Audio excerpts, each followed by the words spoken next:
So അങ്ങനെ നിൽക്കുമ്പോഴാണ് അടുത്ത പടം എനിക്ക് ഇനി അടുത്ത പടം കമ്മിറ്റ് ചെയ്യുമ്പോൾ കുറച്ചുകൂടെ കെയർഫുൾ ആവുന്നു, നല്ല അപ്രീഷിയേഷൻ കിട്ടിയല്ലോ. അങ്ങനെ ഇരിക്കുമ്പോഴാണ് രാജീവ്നാഥ് സാർ വിളിക്കുന്നു.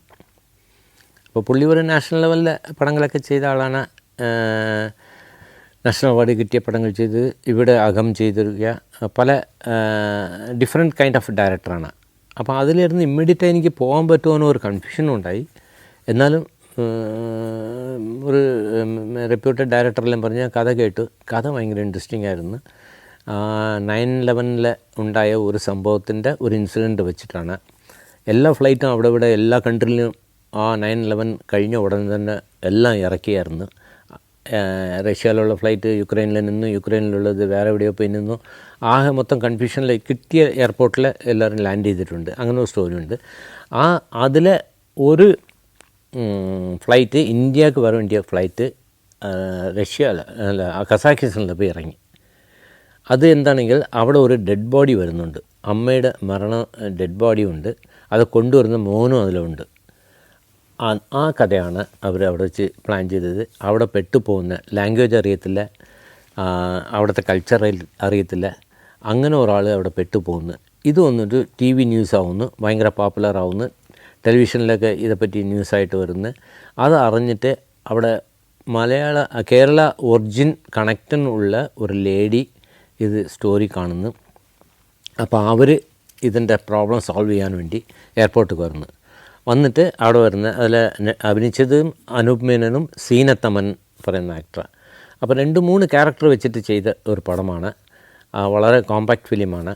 അത് നമ്മൾ ഷൂട്ട് ചെയ്തൊക്കെ ക്ലൈമാക്സൊക്കെ ഷൂട്ട് ചെയ്തത് ഹിൽ പ്ലേസിൽ -15 ടെമ്പറേച്ചറിൽ ഷൂട്ട് ചെയ്ത്. പക്ഷേ നമ്മുടെ ആളുകൾക്ക് ആർക്കും -15 താങ്ങാനുള്ള ശക്തി ഉണ്ടായില്ല. അതുകൊണ്ട് പലരും സിക്കായി. പക്ഷേ ഞാൻ അതിൻ്റെ എമോഷണൽ വിട്ടില്ല. ആ സ്റ്റോറി കണ്ട് ക്യാമറ എല്ലാം തോളത്ത് വെച്ച് തന്നെ മലയിൽ നടന്നതും, എൻ്റെ കൂടെ വന്ന ക്യാമറ അസിസ്റ്റൻസ് പോലും ഭയങ്കര അപ്സെറ്റായിപ്പോയി. പിന്നെ അവർ ഷിവറിങ് ആയി. അവർക്ക് കുറച്ച് വോഡ്ക മെഡിസിൻ പോലെ കൊടുത്ത് അവർ കാറിലിരുത്തി. പിന്നെ ക്യാമറ എടുത്തിട്ട് ഞാനും എൻ്റെ അസോസിയേറ്റും മലയിലൊക്കെ കയറി ആ സീക്വൻസ് എല്ലാം ചെയ്ത്. അതിൽ ലാസ്റ്റിലൊരു സീക്വൻസ് ഉണ്ട്. ഇയാൾക്ക് അമ്മയുടെ ചെത കത്തിച്ചേ പറ്റും, ഹിന്ദു ആചാരങ്ങൾ പടി അമ്മയുടെ ആഗ്രഹമായിരുന്നു അത് ചെയ്യണം പറയുന്നത്. അവിടുത്തെ റൂൾസ് അനുസരിച്ച് തീയിടാൻ പറ്റില്ല. അങ്ങനെ വന്നിട്ടാണ് ഒരു ഹിഡൻ ഒരു പ്രൈവറ്റ് ലാൻഡുണ്ട്. അത് ഇന്ത്യൻ ലേഡി കണക്റ്റഡ് ആയിട്ടുള്ള ആളുടെ ഒരു ഫ്രണ്ടിൻ്റെ ഇതാണ്. അവിടെ പോയി കത്തിക്കുന്നതാണ് സ്റ്റോറി. ഇതാണ് ബ്രീഫ് സ്റ്റോറി. അപ്പോൾ അത് നമ്മളെല്ലാമേ നാച്ചുറൽ ലൈറ്റിൽ ഷൂട്ട് ചെയ്യാൻ തീരുമാനിച്ചിട്ട് പോയി. എൻ്റെ കൂടെ വർക്ക് ചെയ്ത ലൈറ്റിംഗ് അസിസ്റ്റൻസൊക്കെ റഷ്യൻസ് ആയിരുന്നു. അപ്പം ഞാൻ പോകും മുമ്പ് തന്നെ ഒരു 15-25 ദിവസം മുമ്പേ ഞാൻ ഇരുന്ന് റഷ്യൻ കുറച്ച് പഠിച്ചു. പോകും മുമ്പ് പ്രിപ്പയർഡായി. കാരണം ലൈറ്റ് മാനെ കമ്മ്യൂണിക്കേറ്റ് ചെയ്യാനുള്ള ഭാഷ പഠിച്ചു. ഗുഡ് മോർണിംഗ് പറയാനോ ഗുഡ് ഈവനിങ് പറയാനോ, ലൈറ്റ് മേളിൽ പൊക്കി വയ്ക്ക് താഴെ വയ്ക്ക് മതി, ഇതിങ്ങനെ പറയുന്ന കാര്യങ്ങളെല്ലാം ബൈഹാർട്ട് ചെയ്ത് പഠിച്ച് അവരോട് കമ്മ്യൂണിക്കേറ്റ് ചെയ്യുക. അത് എല്ലാവർക്കും ഷോക്കായിപ്പോയി. എങ്ങനെയാണ് അവരെല്ലാവരും റഷ്യ സംസാരിക്കുന്ന ആളുകളാണ്. കസാഖിസ്ഥാൻ പോലും എവരിബഡി സ്പീക്ക് റഷ്യൻസ്. അപ്പോൾ അവിടെ പോയി ഷൂട്ട് ചെയ്ത ഒരു ഇൻട്രസ്റ്റിംഗ് ഇതായിരുന്നു. ഒന്നും ഇല്ലെങ്കിലും ഒരു നല്ല കഥ ഉണ്ടെങ്കിൽ നമുക്കൊരു പടം ചെയ്യാൻ പറ്റുമെന്ന് തോന്നിയത് അവിടെ വെച്ചാണ്. അവിടെ ആ ഷൂട്ടിങ്ങിൻ്റെ ഇടയ്ക്ക് നമ്മൾ എല്ലാവർക്കുമേ ഇന്ത്യൻ ഫുഡ് ആഗ്രഹിച്ച് പോയ ആളുകളാണ്. നമ്മുടെ അക്കോമഡേറ്റ് ചെയ്യാൻ നമ്മുടെ ആളുകൾക്ക് ബുദ്ധിമുട്ടായിരുന്നു അവിടുത്തെ ഫുഡ്. എനിക്കങ്ങനെയല്ല. ഞാൻ വിയറ്റ്നാം പോയപ്പം, കസാഖിസ്ഥാൻ പോയപ്പം, സ്പെയിൻ പോയപ്പം എന്ത് ഫുഡ് കിട്ടുന്നോ അത് ഞാൻ എൻജോയ് ചെയ്യും. കാരണം നമ്മൾ പുട്ടും കടലയും ഇവിടെ വന്ന് കഴിക്കല്ല വേണ്ടു, അവിടെ കിട്ടുന്നതാണ് ഞാൻ എൻജോയ് ചെയ്യാൻ ട്രൈ ചെയ്യും. അപ്പോൾ നമ്മുടെ കൂടെ വന്ന ടീം എല്ലാവർക്കും നമ്മുടെ ഫുഡ് കിട്ടുന്നില്ല, സൗത്ത് ഇന്ത്യൻ ഫുഡ് കിട്ടുന്നില്ല, അല്ലെങ്കിൽ ഇന്ത്യൻ ഫുഡ് കിട്ടുന്നില്ല, ഒരു ടെൻഷൻ. അങ്ങനെയാണ് നമ്മളൊരു അനൗൺസ്മെൻ്റൊക്കെ നടത്തി. അവിടെ അംബാസഡർ, നമ്മുടെ ഇന്ത്യൻ അംബാസഡർ ഭയങ്കര ഹെൽപ്ഫുള്ളായിരുന്നു ഷൂട്ടിങ്ങിന്. അപ്പോൾ അതേ വഴിയാണ് ഒരു എൻജിനീയറിങ് സ്റ്റുഡൻറ്റ് മലയാളിയെ തന്നെ കിട്ടി. അപ്പം പുള്ളി കുക്കായിട്ട് വരാൻ പറഞ്ഞ് പാർട്ട് ടൈം ജോബായിട്ട്. അവിടെ പാർട്ട് ടൈം ജോബ് ചെയ്യുന്ന ഒരു നാണക്കേടില്ല അവിടെ ആർക്കും വിദേശം പോയി കഴിഞ്ഞാൽ. അങ്ങനെ എൻജിനീയറിങ് സ്റ്റുഡൻറ്റ് വന്ന് 2 days കുക്ക് ചെയ്തു. പിന്നെ നമ്മുടെ ആളുകളുടെ ഒരു സിനിമ ആറ്റിറ്റ്യൂഡ് പുള്ളിക്ക് ഇഷ്ടപ്പെട്ടില്ല, ഒരു ഫ്രണ്ട്ലി ആകാൻ പറ്റില്ല. പലരും ഓർഡർ ചെയ്യാൻ തുടങ്ങി. അങ്ങനെ ആയപ്പം പുള്ളി ഒരു ദിവസം പറയാതെ തന്നെ വർക്ക് ചെയ്ത പൈസ പോലും വാങ്ങിക്കാതെ പുള്ളി പോയി. അദ്ദേഹം പോയപ്പം കിച്ചൺ ബ്ലോക്കായി. അവിടെ ആരും ഇല്ല, ചായയുടെ ഒന്നും ഇല്ല, ഇത്. പിന്നെ എനിക്ക് കുക്കിംഗ് അറിയാമെന്നുള്ളതുകൊണ്ട് ഞാനും റസാഖെന്ന് പറയുന്ന കൂടെ, പുള്ളി ഒരു ബിഗ് ബിസിനസ് ചെയ്യുന്ന ആളാണ് ദുബായിൽ. അദ്ദേഹത്തും കുക്കിംഗ് അറിയാം. അപ്പം ഞങ്ങൾ രണ്ടുപേരും രാവിലെ എണീറ്റ് കുക്ക് ചെയ്യും, ബ്രേക്ക്ഫാസ്റ്റ് ഉണ്ടാക്കും, ലഞ്ച് ഉണ്ടാക്കും, ഉണ്ടാക്കി വെച്ചിട്ട് ഷൂട്ടിംഗ് പോവും. തിരിച്ച് വരുമ്പോൾ അവിടെ ബ്രേക്ക് ടൈമിൽ നമ്മൾ ഇവിടെ തന്നെ ഭക്ഷണം വന്ന് കഴിക്കും. ആർക്കും അവിടുത്തെ ഫുഡ് ഇഷ്ടപ്പെട്ടില്ല, അതുകൊണ്ടാണ്. അപ്പോൾ എല്ലാവരും ബ്രേക്ക് ചെയ്തിട്ട് ഇവിടെ തന്നെ 10-15 പേര് ക്രൂ അത്രയും ഉണ്ടായിരുന്നു, 12 പേര് എന്തോ ക്രൂവിലുണ്ടായിരുന്നു. എല്ലാവരും ഇവിടെ വന്നിട്ട് ഫുഡ് കഴിക്കും. കസാക്കി പീപ്പിൾക്ക് മാത്രം നമ്മൾ ക്യാഷ് കൊടുത്തിട്ട് ഏതെങ്കിലും റെസ്റ്റോറൻറ്റ് കഴിച്ചിട്ട് വരാൻ പറയും. പിന്നെ നൈറ്റ് വീണ്ടും വന്ന് നമ്മൾ കുക്കും. അപ്പോൾ അവിടെ വന്ന് ഞാൻ സിനിമാട്ടോഗ്രാഫർ മാത്രമല്ല, കുക്കം സിനിമാട്ടോഗ്രാഫറായിരുന്നു. ടൈറ്റിൽ അങ്ങനെ വേണമെന്ന് ഞാൻ ആവശ്യപ്പെട്ടു, പക്ഷേ അവരങ്ങനെ ഇട്ടില്ല. But I enjoyed shooting and cooking. മനസ്സിനക്കരയ്ക്ക് ശേഷം ഞാൻ ചെയ്ത പടം കാഴ്ചയായിരുന്നു. അത് കഴിഞ്ഞിട്ട് പൊന്മുടി പുഴയോരം എന്നൊരു പടം ചെയ്തു. അത് കഴിഞ്ഞിട്ട് വീണ്ടും സത്യേട്ടൻ എന്നെ വിളിച്ചു, അടുത്ത ഒരു പടം തുടങ്ങാറായി എന്ന്. അപ്പോൾ സത്യേട്ടൻ്റെ പടങ്ങളൊക്കെ വളരെ പ്ലാൻഡായിട്ട് ചെയ്യുന്നതുകൊണ്ട്, ഡയറക്ടറുടെ മുമ്പ് എല്ലാം പ്രിസൈസായിരിക്കുന്നതുകൊണ്ട് ഒരു ഹാപ്പിനെസ് ഉണ്ട്. ഞാൻ മനസ്സിനക്കരയിൽ നിന്ന് അത് മനസ്സിലാക്കിയ ആളാണ്. അപ്പോൾ ഈ കഥ പറഞ്ഞു. ഇത് ആക്ച്വലി സത്യേട്ടൻ പറഞ്ഞ് ഇത് രഞ്ജൻ പ്രമോദ് എഴുതണം എനിക്ക് ആഗ്രഹമുണ്ട്. രഞ്ജൻ പ്രമോദ് കിട്ടുന്നില്ല, പുള്ളി ഒരു പടത്തിൽ ബിസി ആയിരിക്കുന്നു, എന്നാലും വരാനും പറഞ്ഞിട്ടുണ്ടെന്ന്. അങ്ങനെ ത്രെഡ് പറഞ്ഞപ്പോൾ ത്രെഡ് ഭയങ്കര ഇഷ്ടപ്പെട്ടു. ഒരു കോമ്പാക്റ്റ് ഫിലിമാണ്, ഒരു ക്ലോസ്ഡ് സർക്കിളിൽ നടക്കുന്ന ഒരു ഫിലിമാണ്. മനസ്സിനക്കര പോലെ ഒരു ഫ്യൂഡൽ വലുപ്പം ഇല്ല, അത് മനസ്സിലാക്കി. അപ്പോൾ എവിടെ ചെയ്യാമെന്ന് വീണ്ടും ആയി. അപ്പം അതിൻ്റെ പ്രൊഡ്യൂസർ കോഴിക്കോടായതുകൊണ്ട് നമ്മുടെ KTCയുടെ ഓണറായിരുന്നു കൊണ്ട് അദ്ദേഹം തന്നെ പറഞ്ഞു, നമുക്കിവിടെ കോഴിക്കോട് ചെയ്തൂടെ എന്ന് ചോദിച്ചു. അങ്ങനെയാണെങ്കിൽ കോഴിക്കോട് അഴകപ്പൻ വരും പറഞ്ഞ്. അപ്പോൾ കോഴിക്കോടത്തിന് അതിന് മുമ്പ് ഞാൻ ചെയ്തിട്ടുണ്ട്, നന്ദനത്തിലെ കുറേ ഷൂട്ട് ചെയ്തിട്ടുണ്ട്. അല്ലാതെ കോഴിക്കോട് വലിയ ടെലിവിഷൻ ഉള്ളപ്പോൾ ഉള്ള കോഴിക്കോട് മാത്രമേ, ലൊക്കേഷൻ വൈസ് എനിക്ക് അറിയത്തില്ലായിരുന്നു. അങ്ങനെ കോഴിക്കോട് എനിക്ക് വലിയ പരിചയമില്ല, എന്നാലും നമുക്ക് ലൊക്കേഷൻ തപ്പാൻ പറഞ്ഞിട്ട് ഇഷ്ടമുള്ള സ്ഥലമാണെന്ന് പറഞ്ഞിട്ട് അച്ചുവിൻ്റെ അമ്മ, അതിൻ്റെ ടൈറ്റിൽ ഇട്ടിട്ടില്ലായിരുന്നു, ആ പടത്തിൻ്റെ ടൈറ്റിൽ ഇട്ടിട്ടില്ലായിരുന്നു, പേരേ അറിയത്തില്ല. ഒരു പേരില്ലാ ചിത്രമാണ് നമ്മൾ തുടങ്ങുന്നത്. അങ്ങനെ പടം തുടങ്ങി ഈ ആർട്ട് ഡയറക്ടർ പ്രശാന്ത് വന്നു, ജോയിൻ ചെയ്തു. ഞങ്ങൾ രണ്ടുപേരും കുറേ ലൊക്കേഷൻസ് പോയി. ഇപ്പോൾ ഈ സത്യൻ അന്തിക്കാടിൻ്റെ പടം പറയുമ്പോൾ തന്നെ അതിൻ്റെ ഒരു വെയിറ്റുണ്ട്, എല്ലാവർക്കും ഇഷ്ടമാണ്. അങ്ങനെ ഒരു വീട്ടിൽ പോയിട്ട് ഒരു വീട് കണ്ട് ഭയങ്കര ഇഷ്ടപ്പെട്ടു. അദ്ദേഹത്തിൻ്റെ ഓണർട്ട് ചോദിച്ചപ്പം ഇത് സത്യൻ അന്തിക്കാട് സാറുടെ പടമാണ്, ഓക്കെ ചെയ്തോളാൻ പറഞ്ഞ്. അവരുടെ വീട്ടുകാർ വൈഫുണ്ടായിരുന്നു, അവരും ഓക്കെ പറഞ്ഞു. അതെല്ലാം ഓക്കെ ആയി, നമ്മൾ ഹാപ്പിയായി. പല ലൊക്കേഷൻ ഔട്ട്ഡോറൊക്കെ ചൂസ് ചെയ്ത്, അതിൻ്റെ ഒരു ഗ്രേവ് യാർഡ് പോർഷൻ ഉണ്ട്. പിന്നെ ഇന്നസെൻ്റ് ചേട്ടൻ്റെ ഒരു വീട് ഉണ്ടായിരുന്നു. ആദ്യം ഇന്നസെൻ്റ് ചേട്ടൻ അഭിനയിക്കാൻ പറ്റുമോ പറ്റില്ല എന്നൊരു ഡൗട്ടുണ്ടായി. കാരണം ഇന്നസെൻ്റ് ചേട്ടന് കുറച്ച് ക്ലാഷ്, ഒരുപാട് മറ്റേ പേഴ്സണലും വേറെ പടങ്ങളുടെയും ഒരു ക്ലാഷ് ഒരുപാട് വരുമായിരുന്നു. അപ്പം ആ ഒരു കൺഫ്യൂഷൻ ഉണ്ടായിരുന്നു. എന്നാലും ലാസ്റ്റിൽ ഇന്നസെൻ്റ് ചേട്ടനും ജോയിൻ ചെയ്തു. ഈ പടം തുടങ്ങാനായി ഞാൻ എല്ലാം ലൊക്കേഷൻ ഹണ്ടിങ് കഴിഞ്ഞിട്ട് വീട്ടിലേക്ക് പോയി. വീട്ടിൽ പോയിട്ട് ഇളയരാജ സാറ് എന്താ പറഞ്ഞ പാട്ട് കമ്പോസിങ് തുടങ്ങി. വീണ്ടും ഞാൻ കോഴിക്കോട് വന്ന് ലൊക്കേഷൻ വന്നപ്പോൾ അപ്പോഴാണ് മഞ്ജരി എന്ന് പറയുന്ന പാട്ടുകാരി അവിടെ ഉണ്ട്. സത്യേട്ടനെ കാണാൻ വന്നെന്ന് പറഞ്ഞ് അച്ചുവിൻ്റെ അമ്പാല ഒരു പാട്ട് പാടിയിട്ടുണ്ട്. അപ്പോൾ അവരെ കണ്ട ശേഷം ഞാൻ സത്യേട്ടനെ കണ്ടിട്ട്, സത്യേട്ട ഒരു കൂടി വീട് പോയി കണ്ടിട്ട് ഞങ്ങൾ വരാം, എല്ലാം ഓക്കെ ആണ് എന്ന് പറഞ്ഞിട്ട് ആ വീട്ടിലേക്ക് പോകുമ്പോഴാണ് അറിയുന്നത് വീട്ടു ഓണർ റിഫ്യൂസ് ചെയ്ത് വീട്. അതെന്ത് പറ്റിയെന്ന് ചോദിച്ചപ്പം അത് കുട്ടികളൊക്കെ സമ്മതിച്ചില്ല, കുറച്ച് റിലേറ്റീവ്സൊക്കെ വരുന്നുണ്ട് വീട് എന്ന്. അപ്പോൾ ഞങ്ങൾ ഒരു 15 ദിവസം സെർച്ച് ചെയ്തിട്ടാണ് ഈ കറക്റ്റ് വീട് കിട്ടി. ഭയങ്കര ഹാപ്പി ആയിരിക്കുമ്പോഴാണ് ലൊക്കേഷൻ കിട്ടാതെ പോകുന്നു. അങ്ങനെ ഒരു ഭയങ്കര ഡിസപ്പോയിൻമെൻറ്റ് ആയി. കാരണം ഈ ഷൂട്ടിംഗ് ഡേറ്റ് ഇനി മാറ്റി വയ്ക്കുമെന്ന് പറഞ്ഞാൽ എല്ലാവർക്കും ഒരു ബുദ്ധിമുട്ടുണ്ടാവും. അപ്പം ഊർവശി കുറേ കാലത്തിന് ശേഷം വീണ്ടും റീ എൻട്രി ആവുന്നു. പിന്നെ മീര ജാസ്മിൻ നാഷണൽ അവാർഡൊക്കെ വാങ്ങിച്ചിരിക്കുന്നത്. ഇവരുടെ ഒരു കോമ്പറ്റീഷൻ നമുക്കെല്ലാം മനസ്സിലായി.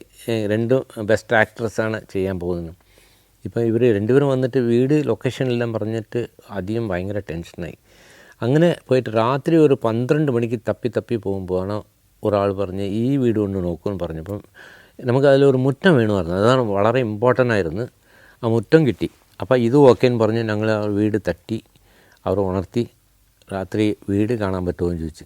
അവർ ഒന്നും മനസ്സിലായില്ല. കാരണം രാത്രി ഈ പ്രാന്തന്മാരുകളെ പോലെ വീട് കാണാൻ പറ്റുമോ എന്ന്. എന്തിനാന്ന് ചോദിച്ചു. സത്യൻ അന്തിക്കാട് സാറുടെ ഒരു പടമാണ് അത്, ഞങ്ങൾ ലൊക്കേഷൻ തപ്പി വന്നതാണ്, ഞങ്ങൾ ചെറിയ ബുദ്ധിമുട്ടില്ല എന്ന് സത്യം പറഞ്ഞു, അവിടുത്തെ ഇൻസിഡൻറ്റ് പറഞ്ഞു.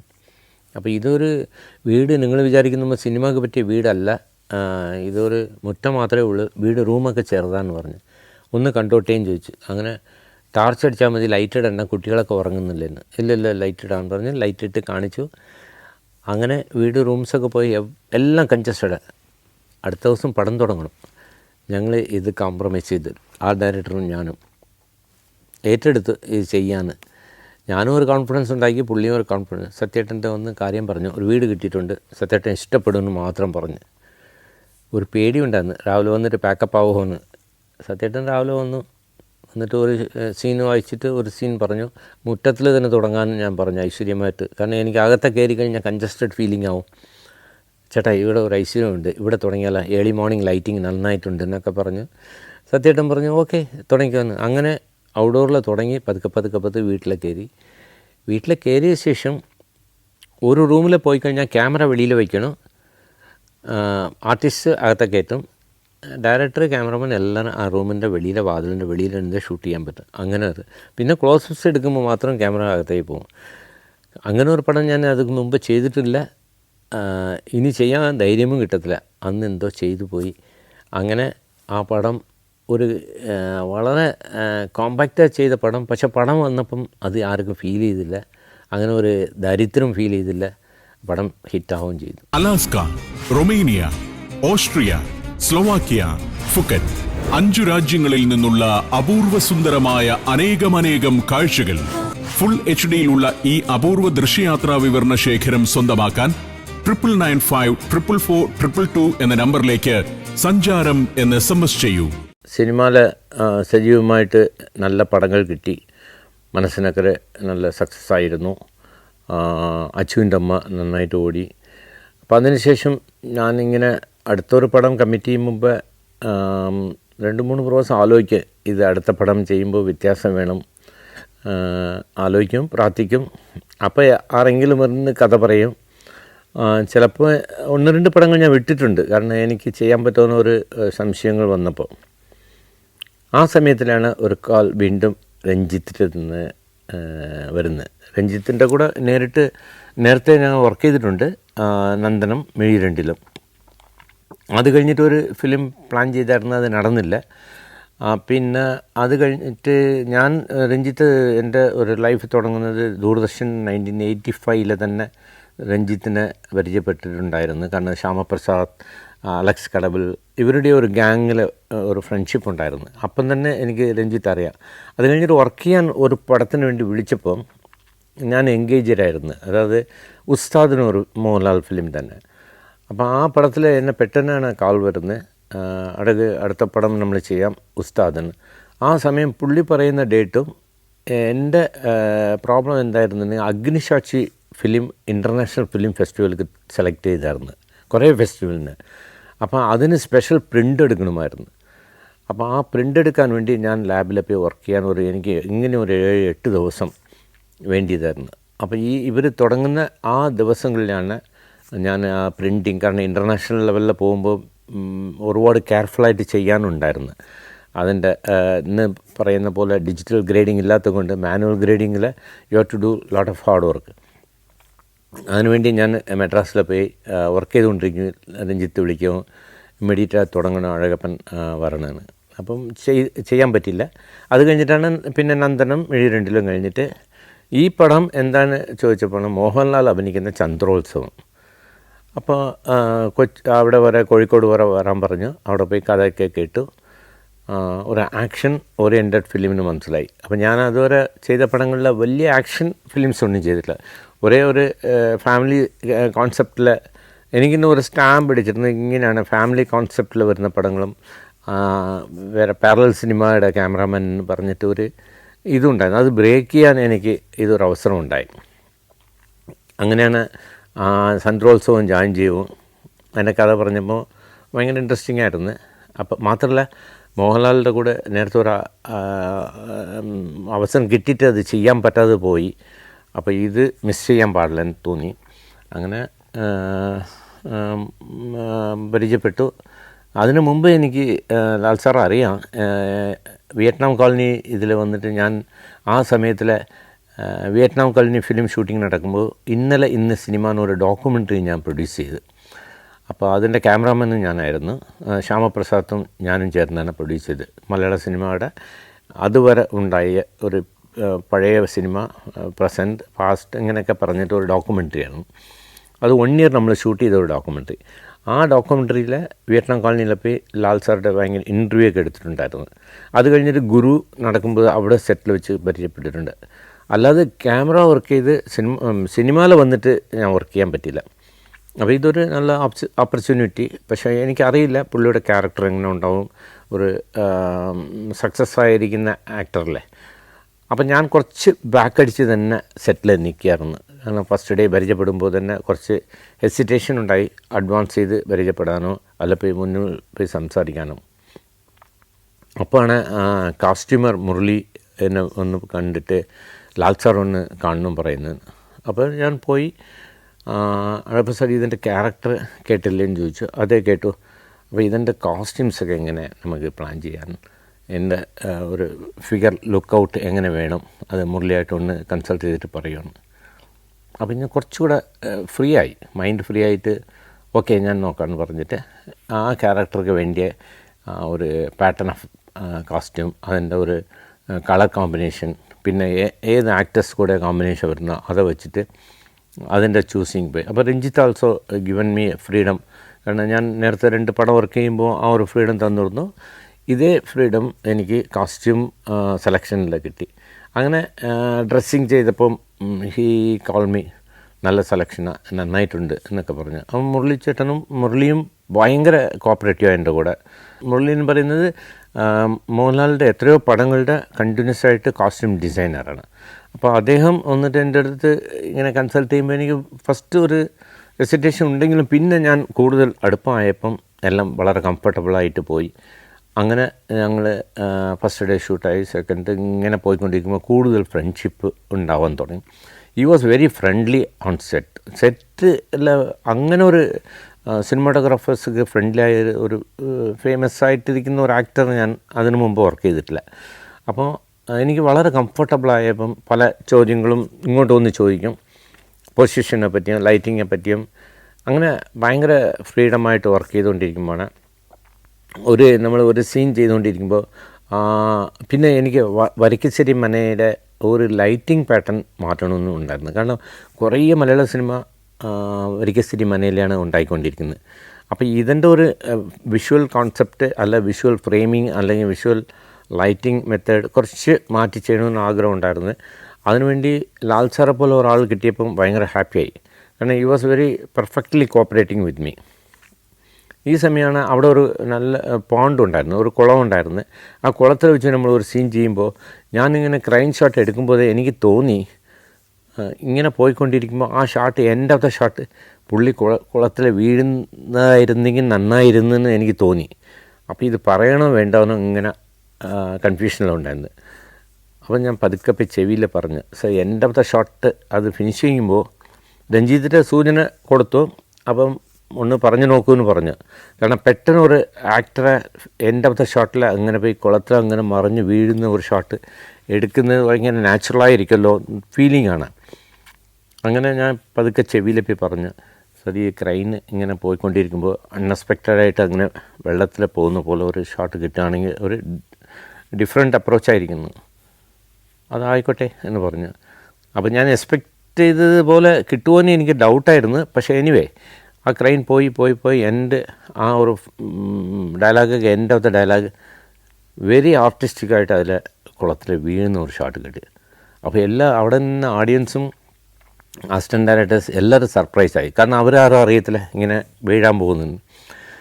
അത് ഭയങ്കര ഹാപ്പി ഉണ്ടാക്കിയ ഒരു സിറ്റുവേഷനാണ്.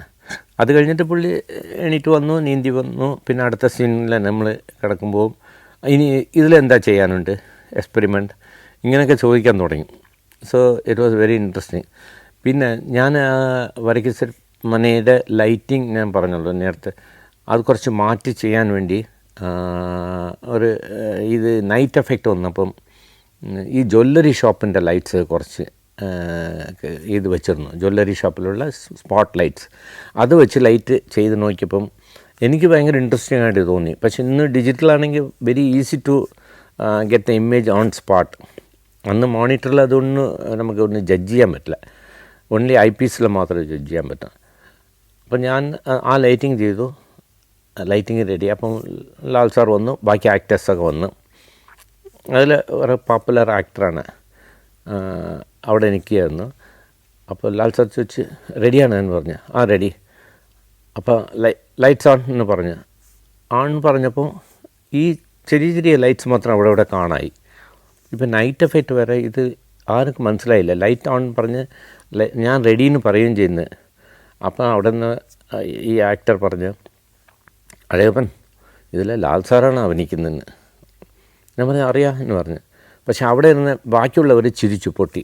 അപ്പോൾ എനിക്കത് കോമഡി മനസ്സിലായില്ല. കാരണം ലാൽ സാറാണ് അഭിനയിക്കുന്നതെന്ന് പറയുകയും ചെയ്യുന്നു. I also know that. പിന്നെ എന്താ എങ്ങനെ ഒരു കമാൻഡ് വന്നെന്ന് എനിക്ക് മനസ്സിലായില്ല. അപ്പോൾ ലാൽ സാറ് നേരെ വന്നിട്ട് ഇതല്ലേ പൊസിഷൻ എന്ന് പറഞ്ഞിട്ട് കറക്റ്റ് ലൈറ്റിങ്സ് ക്യാച്ച് ചെയ്യുന്നു. അടുത്ത പൊസിഷനിൽ വന്നു, അടുത്ത പൊസിഷൻ, അങ്ങനെ 3-4 പൊസിഷനിൽ വന്നിട്ട് പുള്ളി നിന്നിട്ട് ഇതല്ലേ ഇങ്ങോട്ടല്ലേ ഞാൻ ട്രാവൽ ചെയ്യേണ്ടതെന്ന് ചോദിച്ചു. അങ്ങനെ ഷോട്ട് എടുക്കാൻ റിഹേഴ്സൽ നടത്തി. അപ്പോൾ കറക്റ്റ് പൊസിഷനിൽ എനിക്ക് കിട്ടിക്കൊണ്ടിരുന്നത്. അപ്പോൾ ഞാൻ ഇത്ര സിങ്കായപ്പോൾ ഭയങ്കര ഹാപ്പി ആയിട്ട് ആ ഷോട്ട് ഓക്കെ പറഞ്ഞു, നമുക്ക് ഗോ ഫോർ എ ടേക്കെന്ന്. അപ്പോൾ പെട്ടെന്ന് ലാൽ സാർ അവിടെ നടന്നു വന്നിട്ട് ആ നേരത്തെ കമാൻഡ് അടിച്ച് ആക്ടറുടെ അടുത്ത് വന്നിട്ട് അദ്ദേഹം ഒന്ന് ചെയ്തോട്ടെ, നിങ്ങളൊന്ന് മിണ്ടാതിരിക്കോ, ഡോണ്ട് ഡിസ്റ്റർബ് എന്നൊക്കെ പറഞ്ഞ് നമുക്ക് നോക്കാമെന്ന് പറഞ്ഞിട്ട് തിരിച്ച് വന്ന് ജോയിൻ ചെയ്ത് ആ ഷോട്ട് എടുത്ത്. പക്ഷേ ആ ഷോട്ട് എടുത്തിട്ട് പുള്ളി എൻ്റെ അടുത്ത് പറഞ്ഞ് ഐ തിങ്ക് വെരി ഇൻട്രസ്റ്റിംഗ് ഷോട്ടാണ്. സോ അങ്ങനെ ഓരോരോ ഷോട്ട് എടുക്കുമ്പോൾ ആ സ്മാർട്ട് ബിക്കോസ് പുള്ളിക്ക് മനസ്സിലായി ഞാൻ ഫസ്റ്റ് തുടക്കത്തിൽ ഞാൻ കുറച്ച് ഡിസ്കംഫർട്ടബിൾ ആയിരുന്നു എന്നുള്ളത് ചിലപ്പോൾ മനസ്സിലായി കാണും. അത് ഫ്രണ്ട്ലി ആക്കാൻ വേണ്ടി ഓരോ സീൻ വരുമ്പം അങ്ങനെ ചെയ്തുകൊണ്ടേയിരുന്നു. പിന്നെ ആ ഒരു ഇൻവോൾവ്മെൻറ്റ് ഭയങ്കര ഹാപ്പിയായി. പിന്നെ നല്ല റാപ്പായി. ലാൽ ജോസ് പറഞ്ഞ് നാളെ ഞാൻ എല്ലാം പറഞ്ഞ് ശരിയാക്കാൻ. അടുത്ത ദിവസം നമ്മൾ രാവിലെ ഇതേപോലെ 7 മണിക്ക് പോയി. ദിലീപ് അന്നും 10 മണിക്കാണ് വന്ന്. കാരണം പുള്ളി ഭയങ്കര ബിസി പീരിയഡാണ്. നല്ല പീക്കിലിരിക്കുന്ന ആക്ടർ പീക്കിലിരിക്കുമ്പോൾ ഒരു ദിലീപിൻ്റെ റൂമിൽ നോക്കിയാൽ ഒരു 10 ഡയറക്ടേഴ്സ് വന്ന് കാണും. ഈവനിങ് വരും, മോർണിംഗ് വരും. So is over packed. അപ്പോൾ തനിച്ച് വിളിച്ചു. അഴകപ്പന് ഒരു റിക്വസ്റ്റ് ഉണ്ട് ദിലീപിന്, ഈ പടം ചെയ്യുകയാണെങ്കിൽ 7 മണി തുടങ്ങിയില്ലെങ്കിൽ പിന്നെ വേസ്റ്റാണ്. ഈ പടം ഒരു ഹ്യൂമർ ഉണ്ടാവും, പക്ഷേ ബാക്ക്ഗ്രൗണ്ടും ഫോർഗ്രൗണ്ടും ഒന്നും ഉണ്ടാവില്ല, ബ്ലീച്ചായിരിക്കും.